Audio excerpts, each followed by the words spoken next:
Peço que você abra a sua Bíblia.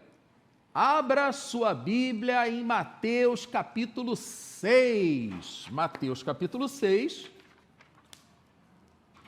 Para que possamos começar a terceira parte do nosso exame detalhado do Sermão do Monte. Na primeira parte, que nós chamamos de Você Será Feliz se, vimos as bem-aventuranças e vimos a identidade do discípulo de Jesus. A primeira parte tratava do que nós somos, do que eu e você, como discípulos seguidores de Jesus, devemos ser. A segunda parte, que terminamos domingo passado, vocês ouviram o que foi dito, trata mais da atitude do discípulo em reação, em resposta aos estímulos do dia a dia da vida que a gente leva, em resposta à aplicação da lei de Deus. Aí eu até lhe pergunto, como é que você tem reagido aos estímulos, às pressões, às situações da vida? Como é que você tem reagido? Nós vimos várias questões de como devemos reagir.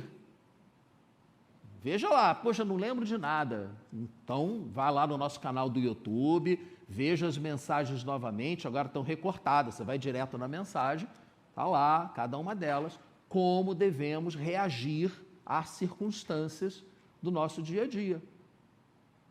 E nessa parte 3, continuaremos vendo essa postura do cristão, só que dessa vez, não de uma forma reativa, mas de uma forma proativa.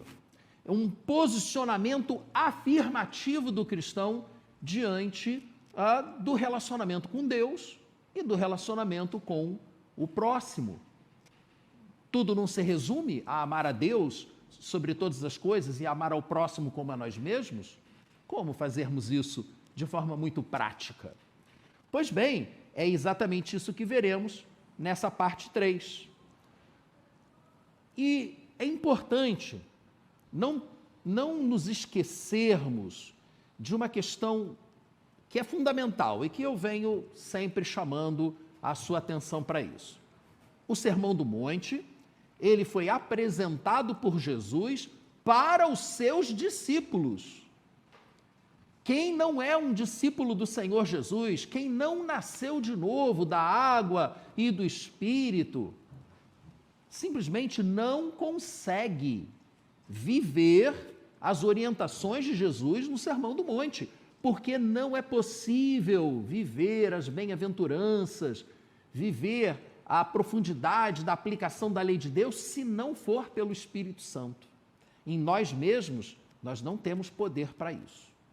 Então, precisamos estar continuamente clamando ao Senhor para que Ele nos capacite pela presença do Espírito Santo em nós, que Ele nos renove constantemente na presença do Seu Espírito. E é pelo Espírito que nós, então, poderemos, como veremos nessa parte 3, colocar em prática certas atitudes religiosas. Poxa, mas religião não é uma coisa estéril, não é uma coisa ritualística? Não, religião no sentido da própria palavra. O que significa religião? Religare. É a busca por uma reunificação com Deus, de uma reconciliação com Deus. E Jesus está nos ensinando o que nós devemos fazer para isso. Ora, se Ele está dizendo para a gente o que a gente tem que fazer para termos um bom relacionamento com o Pai e com os nossos irmãos, é óbvio que a gente tem que seguir por aí. Ou então as promessas dele não se cumprirão em nossas vidas. Porque, como eu tenho refrisado todas as vezes, as promessas de Deus, de uma forma geral, elas exigem uma atitude prévia nossa. Elas são condicionais. Vocês serão felizes se, por exemplo, como vimos nas bem-aventuranças.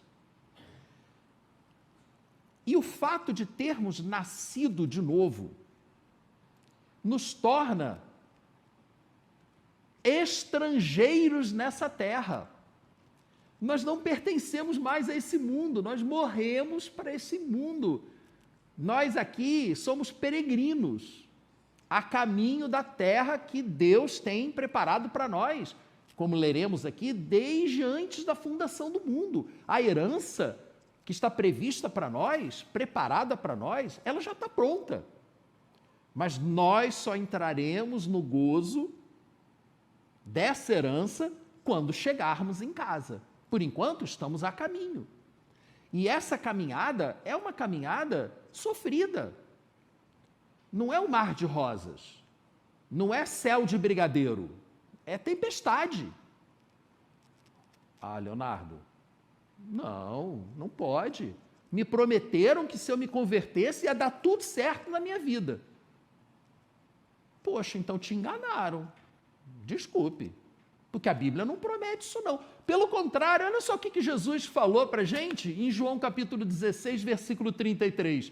Nesse mundo, vocês vão passar por aflições. Em outro momento, Jesus disse, assim como me perseguiram, vão perseguir vocês também. Um grande pregador costumava dizer assim, poxa, essa semana ninguém me ofendeu. Eu acho que eu estou me omitindo. Eu parei de pregar, porque ninguém me ofendeu essa semana. Não fui atacado por ninguém, não fui agredido por ninguém. Tem alguma coisa estranha. É óbvio que ninguém vai ficar perseguindo a perseguição. Evidente. Mas mesmo se você não ficar procurando o problema, o fato de você ser cristão, o fato de você buscar viver na sua vida com a ajuda do Espírito Santo, sem ele, você não vai conseguir, mas com a ajuda do Espírito Santo, você estar buscando caminhar nas pegadas de Jesus, que é o significado do termo discípulo, né? Caminhar nas pegadas do seu mestre, você vai ter problema. Fatalmente você vai ter problema. Por exemplo, recentemente um amigo me disse que o representante de uma certa prestadora de serviço público ofereceu um desconto enorme na conta, desde que ele repassasse para esse intermediário uma parte do que fosse economizado. Corrupção. Corrupção. A boa e velha corrupção. E o fato dessa pessoa conhecida minha não querer participar desse esquema faz com que a pessoa responsável fique de má vontade e comece a apertar, comece a tratar com mais rigor ainda. É ou não é? Aquela história do guarda de trânsito que te para e fica procurando algum defeito no teu carro. Está procurando demais defeito, você pode saber que ele, na verdade, está querendo outra coisa. E se você tiver alguma coisa errada no teu carro? Você vai fazer o quê? Vai assumir a responsabilidade? Ou vai fazer como todo mundo faz? E se você resolver assumir a responsabilidade, você vai ter aflições. Mas aí vem Jesus e nos promete, tenham bom ânimo, eu venci o mundo. E nós, pelo Espírito de Deus, venceremos também. Finalmente, então, essa é a promessa de Jesus para nós.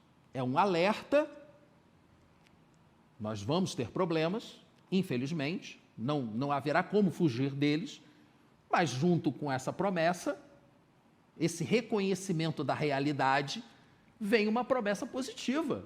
Tenham bom ânimo. É verdade, a gente vai sofrer, mas tenham bom ânimo.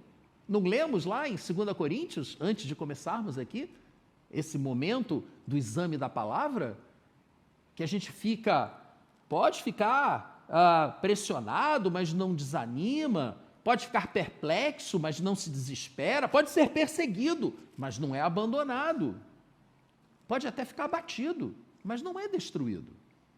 Então, nesse sentido, é que vem a promessa de Jesus. Tenha um bom ânimo. Ele venceu o mundo e com a ajuda dele, você vencerá também. Você pode repetir para você, não precisa repetir para mim, para você mesmo. Com a ajuda do Senhor, eu vou vencer. E na hora que fica muito pesada a barra, a gente tem que se lembrar disso. Não pode ficar olhando para o problema. Tem que olhar para a solução, e a solução está em Cristo, está na cruz. Então, quando a gente olha para a cruz, a gente vê que se Deus não poupou nem o seu próprio Filho, unigênito, para nos resgatar da morte e nos trazer para a vida, atitude, aliás, que a gente vai relembrar, né, trazer a nossa memória com esse momento da ceia que teremos ao final aqui da celebração, se ele não poupou nem o próprio Filho, por que ele haveria de não nos atender nas nossas necessidades? Essa é a promessa que tem que encher a nossa mente, e não aquele monte de notícia ruim que a gente vê no Twitter, né? Aliás, olha, não recomendo para ninguém. Aquele negócio enlouquece a gente, enlouquece. Eu só estou esperando definir essas coisas todas que estão acontecendo aí para desinstalar aquele programa no meu celular. Realmente eu não recomendo. Mas Jesus nos orienta que temos que seguir determinado caminho, adotar determinadas práticas. E se a gente negligenciar essas práticas, que ele vem nos ensinando aqui no Sermão do Monte, aí a gente vai ter mais dificuldade para superar essas aflições. Não há dúvida disso. Nessa nossa vida nômade, sem dúvida, a gente vai precisar muito de ajuda. E essa parte agora, essa terceira parte do Sermão do Monte, ela é chamada de obras de justiça. Foi assim que o próprio Jesus chamou 3 atitudes, eu até já as citei aqui: a ação social, o serviço a Deus e aos outros, a oração e o jejum. São 3 práticas que nós precisamos adotar nas nossas vidas, cada um de nós, segundo o dom e a capacidade que Deus dera a cada um, para que nós possamos ter bom ânimo e sermos vitoriosos. Mateus capítulo 6 é justamente a apresentação, vai até o versículo 18, o conjunto das 3 obras de justiça, e vamos começar pela primeira, versículos 1 a 4. Tenham cuidado de não praticar suas obras de justiça diante dos outros para serem vistos por eles. Se vocês fizerem isso, vocês não terão nenhuma recompensa do Pai Celestial. Portanto, quando você der esmola, é o texto literal, mas nós podemos, pelo contexto, perfeitamente estender o significado do que Jesus está falando para a ação social, e eu vou mostrar textos que me permitem esta consideração, esta interpretação do texto. Vocês verão, eu vou lhes apresentar isso. Podemos certamente entender essa fala de Jesus não apenas como literalmente a esmola, aqueles R$2 que você dá na mão do camarada que está na esquina para não ter que ouvir ele falando. Ah, mas é que R$2, sai. Eu não estou falando disso. E eu tenho certeza que Jesus não está falando apenas disso. Talvez isso faça parte, mas não desse jeito, né? Toma, não perturba não. Não amola. Isso é outra história. Mas é mais do que isso. É mais do que isso. Mas ele diz, quando você fizer isso, você der algo para alguém, ajudar alguém, servir a alguém, não anuncie o que você está fazendo com trombetas, como fazem os hipócritas nas sinagogas e nas ruas, a fim de serem honrados pelos outros. Eu lhes garanto que eles já receberam a sua plena recompensa. Mas quando você der esmola, quando você servir, quando você ajudar, que a sua mão esquerda não saiba o que está fazendo a sua mão direita, de forma que você preste a sua ajuda em segredo. E o seu pai, que vê o que é feito em segredo, o recompensará. Vocês sabem, né, que para Deus não existe nada que você consiga fazer em segredo. Não tem. Ele sabe o que você está fazendo. Ele sabe o que você está pensando. E ele sabe, portanto, as suas motivações. Aliás, essa questão das motivações vai nos ajudar a entender o significado de uma aparente contradição. Vocês sabem o que é uma aparente contradição? É um paradoxo. Mas do que eu estou falando?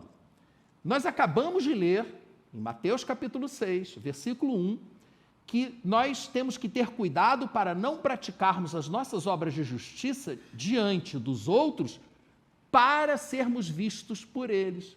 Só que em Mateus capítulo 5, nós vimos isso há algumas semanas, volta uma página só aí na sua Bíblia, Mateus capítulo 5, versículo 16, nós lemos Jesus dizendo: assim brilhe a luz de vocês diante dos homens, para que vejam as boas obras de vocês e glorifiquem ao Pai de vocês que está nos céus. Mateus 5,16, ele está dizendo para que a nossa luz brilhe, para que os homens vejam as nossas boas obras e assim glorifiquem o Pai. Em Mateus capítulo 6, versículo 1, tenham cuidado para não praticar as suas boas obras diante dos outros, para serem vistos por eles. Não parece uma contradição? É uma aparente contradição, portanto, um paradoxo. E por que eu posso afirmar que é aparente? Porque a gente tem que ir além do texto e ir ao sentido dele. Qual o propósito de Mateus capítulo 5, versículo 16? Qual o propósito de você realizar as boas obras? Glorificar o Pai. Esse é o propósito. Essa deve ser a sua motivação ao realizar as boas obras. É o sal que salga, é a luz que ilumina. E qual o problema? O problema é quando você, ao invés de fazer as suas boas obras para glorificar o Pai, você faz as suas boas obras para glorificar a si mesmo. Para você exultar a si mesmo, tocando trombetas. Vejam como eu sou humilde, né? Tem esse paradoxo é horrível, né? Eu sou a pessoa mais humilde do mundo, né? Muito humilde. Então, infelizmente, dentro das igrejas, nós temos muitas pessoas que fazem isso, que gostam de alardear a sua humildade, o seu amor, a sua generosidade, para que as pessoas vejam. Ela vai ganhar alguma coisa com isso? Claro que vai. Claro que vai, ela vai ganhar o reconhecimento das pessoas. Só que Jesus está dizendo que vai ficar por aí. E ele está nos prometendo algo mais. Prestem atenção. Se você fizer a coisa certa, pelo motivo certo, com a motivação certa, você irá além do simples reconhecimento pelas pessoas. Eu digo mais, você irá além do próprio bem-estar que você sente quando você faz algo de bom. Vocês sabiam que a própria psicologia já reconhece que quando a pessoa é generosa, ela se torna uma pessoa mais feliz? A psicologia já reconhece isso, mesmo não tendo Deus nenhum na equação. O simples ato de você se doar e de você ajudar os outros, isso faz bem para a pessoa. Isso faz bem. Só que o texto está dizendo para que a mão direita não fique sabendo o que a mão esquerda fez. Então você não está fazendo para se sentir bem. Você não está fazendo para que os outros vejam o que você está fazendo. Você está fazendo para adorar a Deus. Você não está fazendo para os outros, nem para você, você está fazendo para Deus. É em adoração ao Senhor. Aí, se você fizer a coisa certa, pela motivação certa, aí você vai ter um prêmio. Essas obras de justiça, portanto, elas precisam seguir esse padrão, esse duplo padrão do bem. A coisa certa, do jeito certo. E eu lhe pergunto, qual tem sido o seu propósito quando você faz obras de justiça? Pense um pouco nisso. Quando você se dispõe a ajudar, quando você abre mão, vimos aqui agora, o Tsai emocionado porque pôde participar do momento de adoração e aquilo tocou no coração dele. E por que ele não tem participado desse momento? Ele está aqui todo domingo, de manhã e de noite, porque ele fica lá no portão. Então ele está doando o tempo dele, ficando lá no portão, para receber você.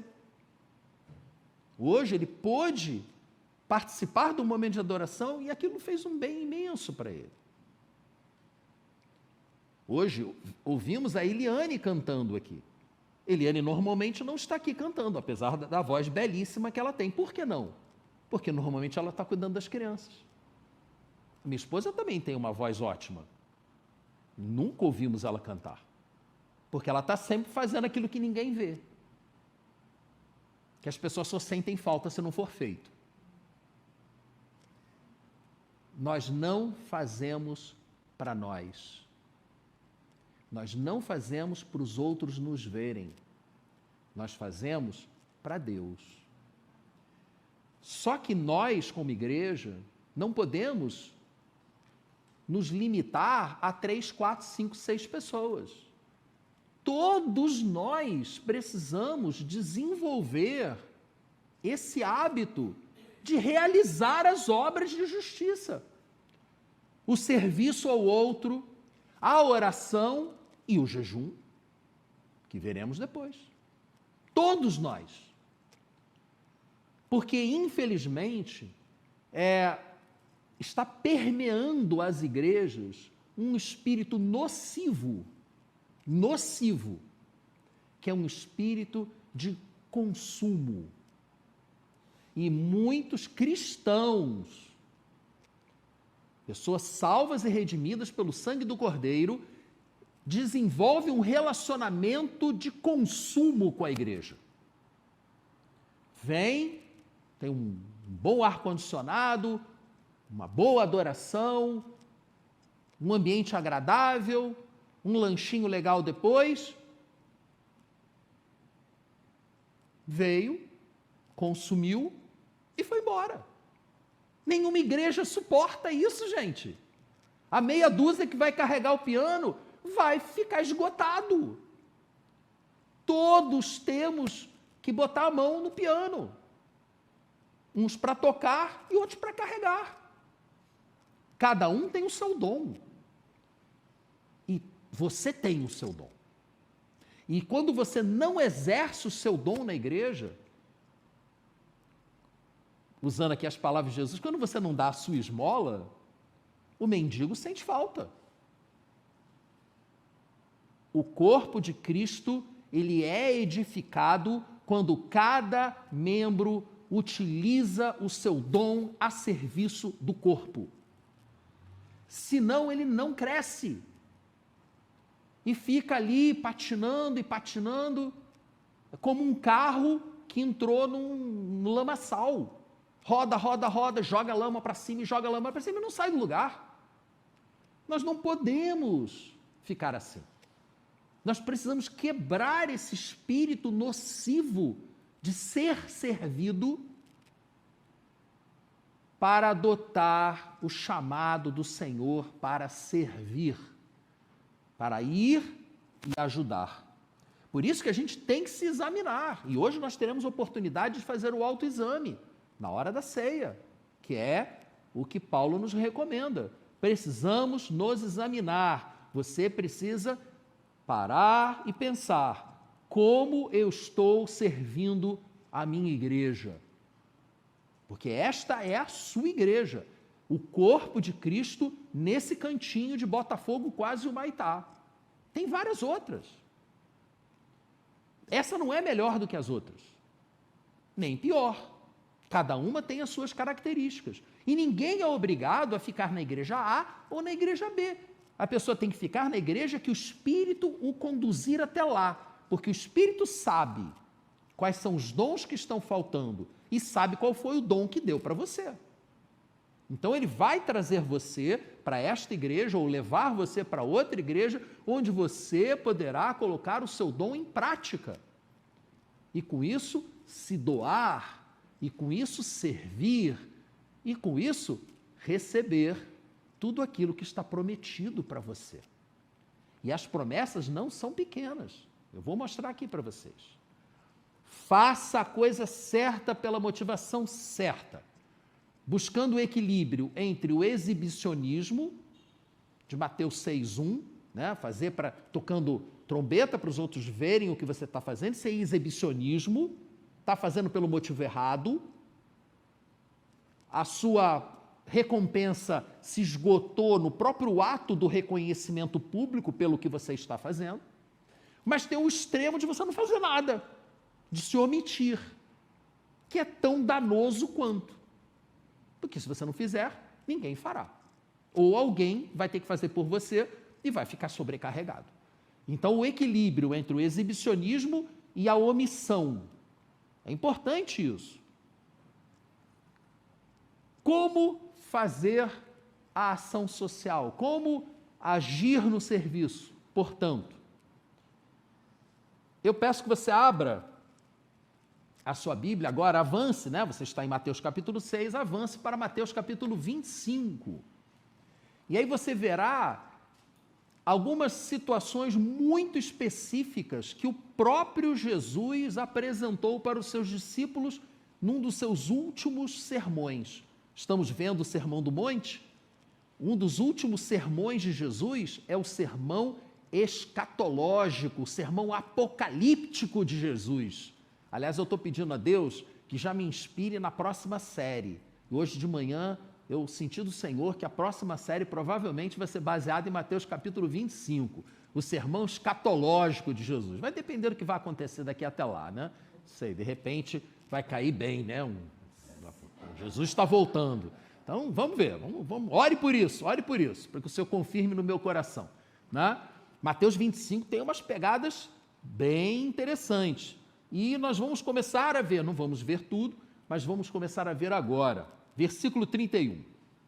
Quando o Filho do Homem vier em sua glória com todos os anjos, assentar-se-á em seu trono na glória celestial, todas as nações serão reunidas diante dele, e ele separará umas das outras, como o pastor separa as ovelhas dos bodes, e colocará as ovelhas à sua direita, os bodes à sua esquerda. Então o rei dirá às que estiverem à sua direita, ou seja, às ovelhas: venham, benditos de meu Pai, recebam como herança o reino que lhes foi preparado desde a criação do mundo. Eu disse lá no início que há uma herança para cada um de nós, há uma promessa de Deus se fizermos as obras de justiça que Ele está nos recomendando. E é o que Ele está dizendo aqui, exatamente aqui agora.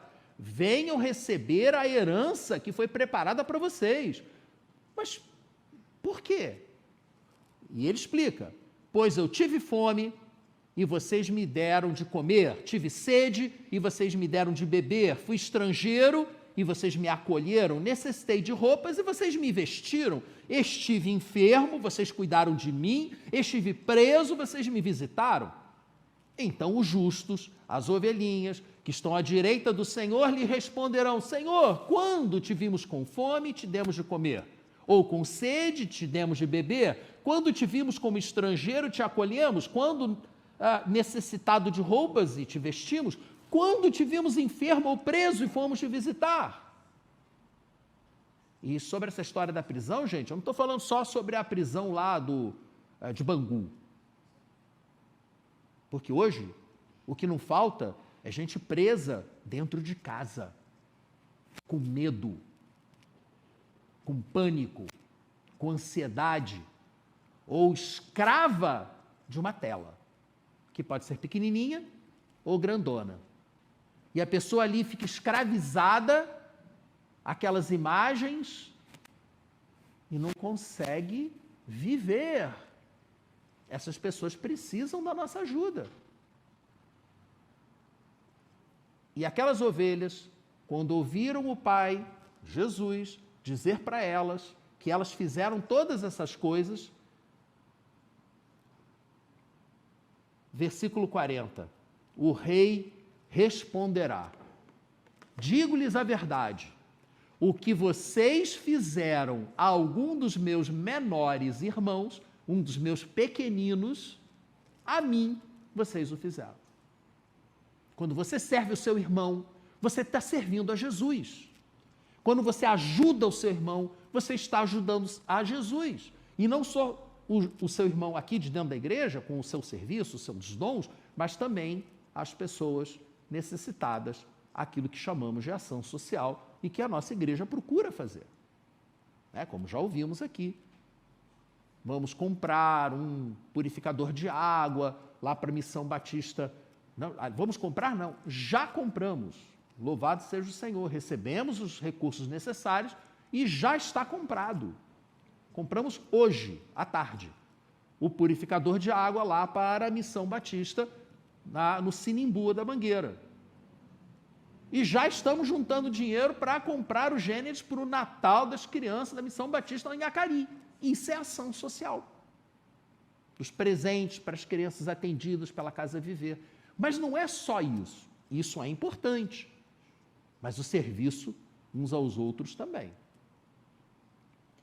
Sempre que fizermos qualquer uma dessas obras de justiça aos nossos irmãos, os pequeninos do Senhor, nós estaremos fazendo isso para o próprio Senhor e seremos recompensados com a herança que está preparada para nós desde antes da fundação do mundo. É o que Jesus está dizendo.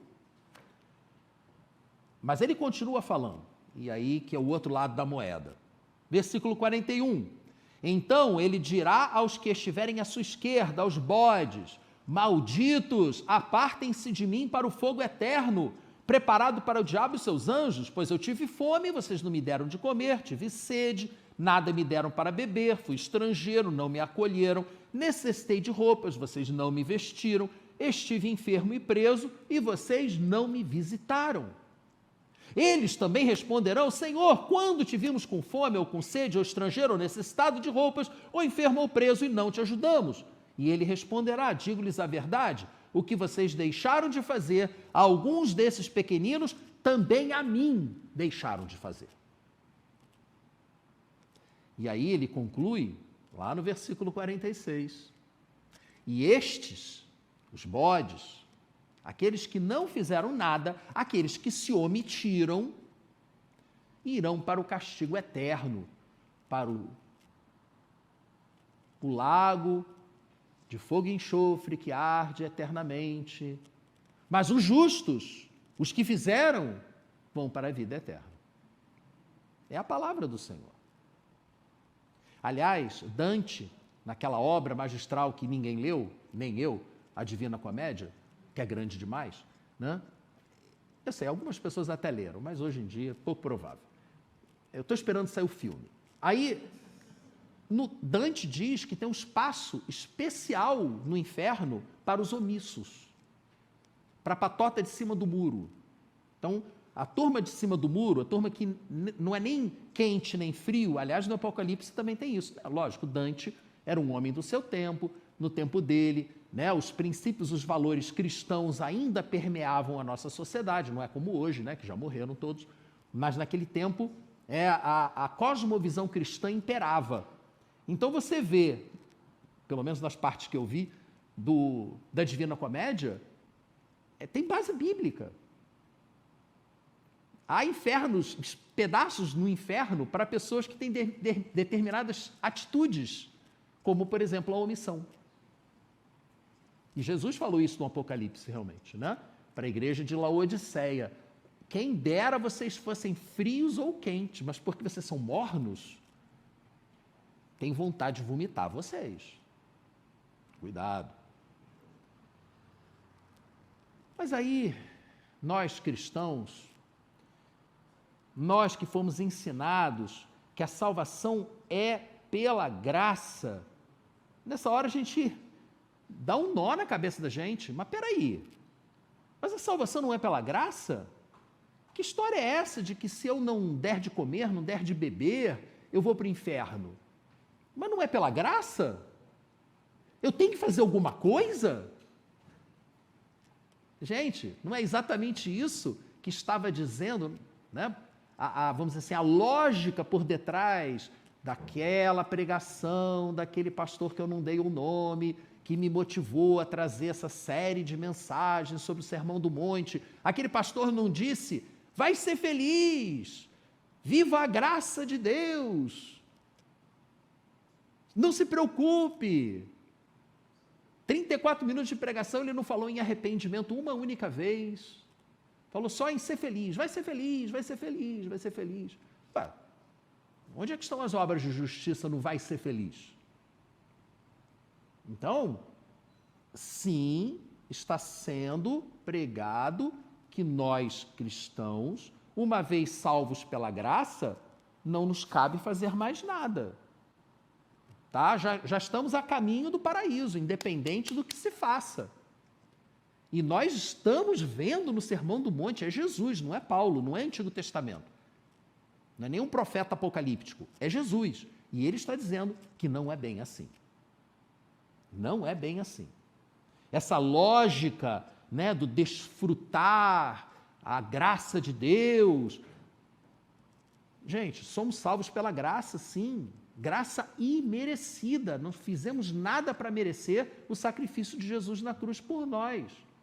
Porém, essa graça, ela tem que ser recebida pela fé. Pela fé. Porque sem fé é impossível agradar a Deus.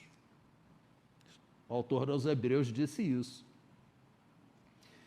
E é a fé ativa, viva, que mostra que estamos, sim, debaixo da graça de Deus. Nós não somos salvos pelas obras, pela realização das obras, somos salvos pela graça, mediante a fé. Mas se somos salvos, então seremos frutíferos. É uma consequência. Se você é um ramo que foi enxertado na videira, você tem que dar fruto. E se você não está dando fruto, alguma coisa está errada. Você precisa examinar a si mesmo, porque alguma coisa está errada. E não sou eu que estou dizendo isso, não. Quem está dizendo isso é Tiago. Tiago, que era irmão de Jesus, tá? Meio irmão, né? Era o irmão por parte de mãe. Pai era outro. Então, vira lá um pouco a sua Bíblia para Tiago. Capítulo 2. Fé e obras. Não vou ler o texto todo, né? O tempo urge. De que adianta, meus irmãos, alguém dizer que tem fé, a fé que é necessária para viver debaixo da graça, né? Se não tem obras? Acaso a fé pode salvá-lo? Olha só, hein? Essa fé estéril não conecta você com a graça salvífica. Ela é morta, ela é estéril. É isso que Tiago está falando. Acaso esta fé, que não tem obras, pode salvá-lo? Se um irmão ou irmã estiver necessitando de roupas ou de alimento de cada dia, e um de vocês lhe disser, vá em paz, aqueça-se, alimente-se até satisfazer-se, sem porém lhe dar nada, do que adianta isso? Do que adianta isso? Assim também a fé, por si só, se não for acompanhada por obras, está morta. É um delírio, é uma ilusão. Você está se iludindo. Se você não produz frutos, você está enganando a si mesmo. E isso pode trazer consequências muito sérias. Vimos lá a história das ovelhas da direita e os bodes da esquerda. tem nenhuma outra conotação não, tá? É o que está aqui no texto. Então, cara, isso é muito sério, gente. Traz consequências muito sérias para a vida da gente. E aí eu vou pular para o versículo 26. Depois você lê o resto tudo. Mas no versículo 26, o último dessa apresentação de Tiago, ele diz: assim como um corpo sem espírito está morto, e estávamos todos nós mortos em nossos delitos e pecados, éramos zumbis e não sabíamos. Vocês se lembram daquele filme Sexto Sentido? Se você não viu, lamento, vou contar o final. O psicólogo estava morto, mas ele não sabia. E nós vivemos no meio de um monte de gente que está morta e não sabe. Anda, come, fala, tuita e está morto. Porque não tem o Espírito de Deus. Só quem tem o Espírito de Deus está vivo. Vivo para a vida eterna. Enquanto houver vida física, há esperança. A todo aquele que clamar pelo nome do Senhor será salvo. Mas tem que clamar. Não é automático. Não é automático. Não é para todos. É para todo aquele que nele crer. Crer exige fé. E a fé só está viva se for acompanhada por obras. Perceberam a lógica? O argumento é redondo. É lindo. É uma argumentação maravilhosa que o texto bíblico nos permite chegar a essa conclusão. E é por isso que eu lhe pergunto, então, já indo para a nossa ceia. Tudo o que temos visto no Sermão do Monte até agora mostra que precisamos ser orientados, sustentados, guiados pelo Espírito Santo. Sem Ele, não somos capazes de fazer nada. Vimos lá que nas bem-aventuranças, tudo começa, a primeira bem-aventurança. Bem-aventurados os pobres em espírito, pois serão atendidos. Nós precisamos reconhecer a nossa necessidade pelo Espírito Santo. E aí, com Ele, seremos reconciliados com o Pai, viveremos novamente, e o Espírito Santo fluindo em nós vai transformar o nosso caráter, vai transformar a nossa forma de viver, a nossa forma de enxergar a realidade, e vai nos levar a frutificar. Vai nos dar uma fé que se apresenta por meio de obras. A primeira dessas obras de justiça, o serviço, a ação social, o dar ao outro o que o outro precisa, estender os seus dons de forma generosa. Fazendo isso, não para aparecer, não por vaidade, não por exibicionismo, mas fazendo, não se omitindo, não assumindo esse espírito de consumo de serviço religioso que, infelizmente, a gente vê por aí. Foi isso que vimos. E a promessa de Deus é que, se buscarmos no Senhor, que o Espírito dele haja através de nós, nós seremos felizes. E o Senhor irá garantir a nossa herança, que está preparada para nós.